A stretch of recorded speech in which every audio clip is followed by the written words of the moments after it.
Before the world, all there was God himself, was Ein Sof, was the infinite light of God. And a Jew has to remember that although Hashem created this world and put us in this place, there's a part of us that's still connected to what was before the world. We are not American. We are not French. We are not Russian. We are not English. A neshama, a Jew, comes from the reality that was before the world. And although we're sent down to this planet, and we are therefore seemingly limited to the rules and regulations of this place, but the neshama of a Jew, deep down in its recesses, has a memory, has an awareness that ultimately, we come from an unlimited place. And just as Hashem is infinite in his power, Hashem is infinite in his range, so too Nishmas Yisrael in its root is infinite. And in order for a Jew to do tshuva, the Jew has to awaken that memory. In order for a Jew to embrace the power of tshuva and to believe in tshuva, the Jew has to believe that there's a part of themselves that's infinite. And although you're confronted with a brick wall that says you cannot pass this place, you cannot break this rule, the Jew has to say, it's true that this rule is in place in this world, but there's a part of me that comes from before this world. And in order to do tshuva, a Jew has to reconnect oneself to that part of the neshama, to that part of themselves that comes from before the world. That part of the neshama that comes from before there was such an idea of words. That part of the neshama that comes from before there was any such concept of limitation, is awakened, is evoked, stirs from its slumber. Our collective hope and our collective tefillah is by listening to these holy nigunim, and by listening to all Jewish holy nigunim. That part of the neshama that's kadma lo'ed, that part of the neshama that comes from before the world, will be awakened, will be excited, will be activated. And through listening to holy nigunim, every single one of us should believe in tshuva, should believe in ourselves, should believe in that part of the neshama that comes from before there was such an idea as limitation b'chlal. The part of the neshama that comes from before a mistake was ever made, before that very idea of making a mistake was even possible. And our collective tefillah is, when the Jewish people, when enough of us listen to these holy nigunim and awaken within ourselves that belief in the neshama, that belief in tshuva, and we'll be zeicha collectively to listen to the shirs of Levium, the song of the Levium, and the whole world will be brought back and reconnected to its unlimited potential of what was before the world. Chaver b'siyat shmaya. What a tefillah. What a day it's been. What a couple of days it's been. Baruch Hashem. The release of 4 hostages. And we're going through a time right now. We're going through a time, and let's just continue to go weiter. B'shem kol Yisrael, l'kavod hilgei Shabbos, b'schut kol avam Yisrael. All of Am Yisrael, all the soldiers, all the informal soldiers, all the hostages that were released, all the hostages and soldiers and Am Yisrael that gave up their lives, Al Kiddush Hashem. So we ended off with a line from Sichot 27 and Sichot Haran. We're talking about making good use of our time. Rabbi Nachman starts off and says, you must have great enthusiasm in serving Hashem. You must. It's a must. Be eager to do as much as possible every hour and every day. Deeds are the main thing, says Rabbi Nachman. Study much, keep many mitzvot, spend much time praying and pouring out your heart before Hashem. You must do as much as possible in every way. Even so, do not feel overwhelmed, says Rabbi Nachman. It's this crazy, it's a crazy balance that one needs to have. If we're supposed to be on all the time, and we're constantly putting our foot on the gas pedal, it's easy to look at, oh my gosh, I am so, first of all, number one, falling in that trap that like we're doing so much, which we are, but mamish like, I'm ahead of the game. I'm ahead of everyone else. Mom or something. My hands are at the wheel. I'm controlling the car. But we could also fall in the trap. Oh my gosh, I'm so far. I'm never going to get to the destination. So Rabbi Nachman says, do not feel overwhelmed. Do not feel overwhelmed that you're ahead or before. in your what's the word that we're looking for? Your head, your before. What's the word? What a show. We're losing. We're English and we don't have the Hebrew. We're B'siyata D'Shma. You may the B'siyata D'Shma. We should improve our vocabulary. We should improve our linguistics, our vernaculars. You may find many kinds of devotions in the sacred literature and ask, when will I be able to fulfill even one of these devotions? How can I ever hope to keep them all? Do not let this frustrate you, says Rabbi Nachman. It's a powerful teaching. Rabbi Nachman saying that he's saying that we shouldn't feel like we can't engage in those avodas that seem out of our scope, that seem out of our league, that seem like they're the major leagues when I'm in the minor leagues. How am I ever going to get to the major leagues? Rabbi Nachman saying that you could get a taste, you could get your feet wet in the major leagues itself. You could step inside, okay, and then you need the bullpen a little. You need to have some practice pitches, but go slowly, step by step, says Rabbi Nachman. Do not rush and try to grasp everything at once. We're not gonna go through. We're not gonna make the major leagues at 16. We're gonna go through high school. We're gonna go through college. We're gonna be recruited, evolved. We're gonna go to NCAA major. I don't know, like the triple minors, the triple majors. We can go through all the leagues step by step, one Mishnah at a time, one sentence at a time, one letter at a time, one daf at a time, one crux at a time, one oi at a time,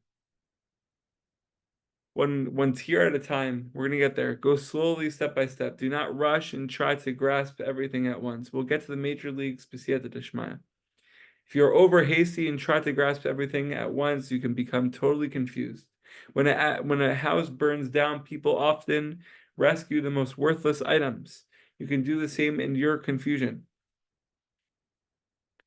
Proceed slowly, one step at a time. If it happens that one cannot do anything, what can he do? A person who's under duress is exempt by Hashem. Rabbi Nachman says, proceed slowly, one step at a time. If it happens that one cannot do anything, what can he do? A person is under duress is exempted by Hashem. Even though there are many things you cannot do, you should still yearn to fulfill them. The longing itself is a great thing, for Hashem desires the heart. By the way, I never read this way, but it's a beautiful, beautiful message that Hashem is sending us, is that Rabbi Nachman saying, proceed slowly one step at a time. If it happens that one cannot do anything, what can he do? He quotes the Gemara in Baba Kama that says a person who is under duress is exempted by Hashem. So Rabbi Nachman says, prior to this Gemara, proceed slowly, one step at a time. So maybe thinking to ourselves, okay, like that's cute, one step at a time, but I look at all these tzaddikim who I look up to so much, and they know everything by heart. They know everything at the age of 18. How am I supposed to get there? If we're saying go slowly, step by step, I'm at 120, Bezrat Hashem, all of us, and we're at Bays. or maybe at Dalit, I don't know. Or hey.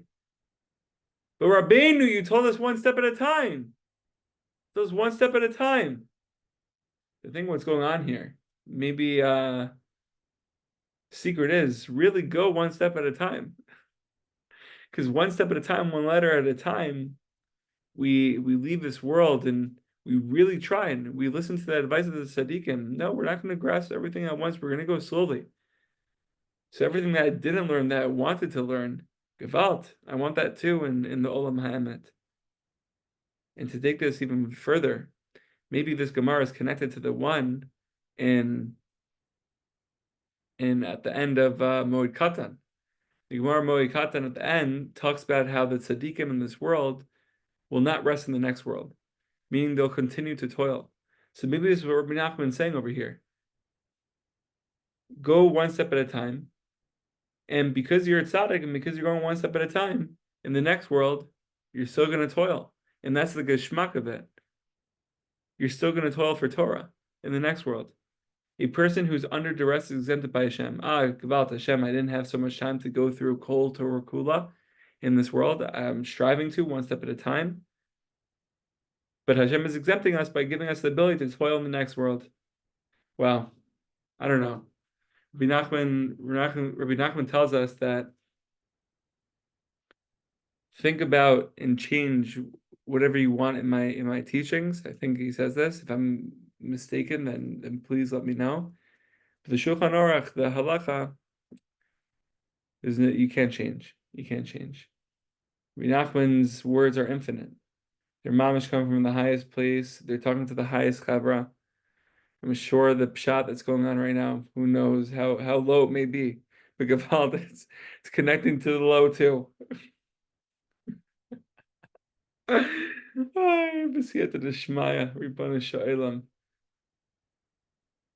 it was an amazing thing. I was speaking, now that's Hashem and we're speaking about Ronan and I. We're speaking today. We're learning Beyond Darkecha. Beyond Darkecha, the Sea of Wisdom. I think it's the Sea of Wisdom, or Yama Chachma is the Sea of Wisdom. Beyond Darkecha. The water of your path. I think that's how you translate it. But anyways, we're speaking about the chapter of Dveikut, of being attached to Hashem in every single moment, high and low, far and near, through the Nistar and the Giloi, revelation, the concealments, through it all, we're attaching ourselves to Hashem. And Rav Ishamar tells us that being Davik Hashem comes from Emunah. And how can we get Emunah? Through Dibor. And Dibor is literally saying B'siyata Deshmaya. Or B'siyata Deshmaya, Ribbona Shalom. If you allow it, we should have your help, we should have your Hashgacha, we should have your guidance. We should open up our eyes. Baruch Hashem, bless Hashem. Even if I don't see bless Hashem, I'm still saying bless Hashem. It's actually a beautiful concept. You know, some people who say Baruch Hashem without much machshava, they're not a holy yid. But Gevalt, how holy are they to say Baruch Hashem even when they're not thinking Baruch Hashem? They're so attached to Hashem, even the unconscious, that they're still saying Baruch Hashem. It's a beautiful thing. Anyways, we should be zocha to be more intentional with our words, with our dibor, and mamish allow Hashem into our dibor, in our sichot throughout the day. And even though, says Rabbi Nachman, there are many things you cannot do, you should still yearn to fulfill them. The longing itself is a great thing, for Hashem desires the heart. So this is after the fact that Rabbi Nachman is telling us proceed slowly. And he's saying from the Gemara Baba Kama 28b, we should remember this Gemara, that if it happens that one cannot do anything, what can he do? A person who is under duress is exempted by Hashem.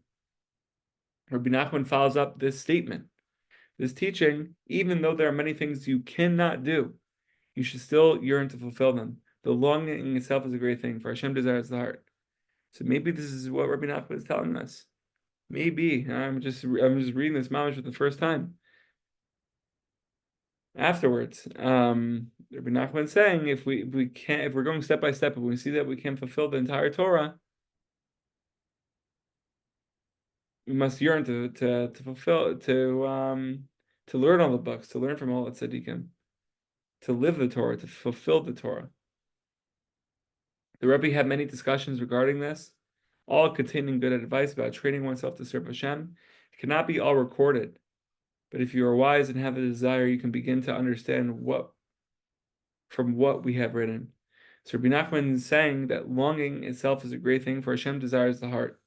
So Rabbi Nachman, it's in Rabbi Nachman fashion, and it makes so much sense that he's following up that statement with the fact that he's giving us good advice, but it cannot all be recorded, meaning it's giving us room to feel the yearning, to feel the desire, which is a precious thing in both Rabbi Nachman's eyes and in the eyes of the Kadosh Baruch Hu. It cannot all be recorded, but if you are wise and have a desire, you can begin to understand what we have written. maybe through the desire itself, we're able to begin to understand. Through the desire itself, we're beginning to understand that it is slow. It is a slow process. It is a one by one by one. I heard from Joey this week that the counting that we did in the midbar, and Moshe Rabbeinu, you count every single Jew, not 1, 2, 3, 4, 5. But it would be 1, 1, 1, 1, 1.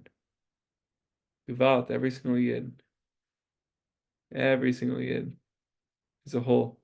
It's a world. And we should be Zocha. Okay, Tov. Chaver, I think we're good for tonight. Thank you for coming on. And we're continuing next time, a little preview action into achieving breath in Torah.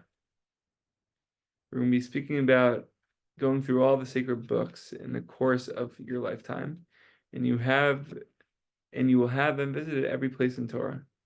Rabbi Nachman saying before we get into it that and this is also following Sichot 27, which makes so much sense about the yearning, about the slow process. Rabbi Nachman saying that we should get through the entire Torah in our days. We should visit all the Heichalim, all the palaces of all the tzaddikim, the palace of Rashbi, the palace of the Arizal Kadosh, the Heichal of Rabbi Akiva, the Heichal of the Mishnah, the Heichal of the Gemara,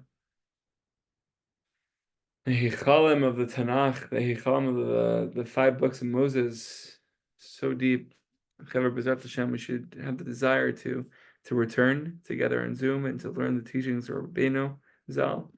And we should have a great night's sleep, and we should wake up with Rizas, with Gibor Ka'ari, and with Hitchashus. We should believe in the Hitchashus.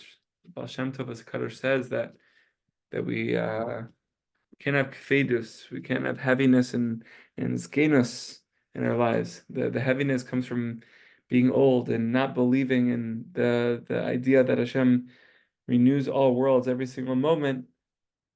Right, we're allowing us to enter into that kfedus. But through the ability of understanding that we are renewed every single second, that we have the opportunity to be renewed. We have the opportunity to engage in this Torah anew, and to engage in life anew every single moment. We stay young, we stay alive, fired up.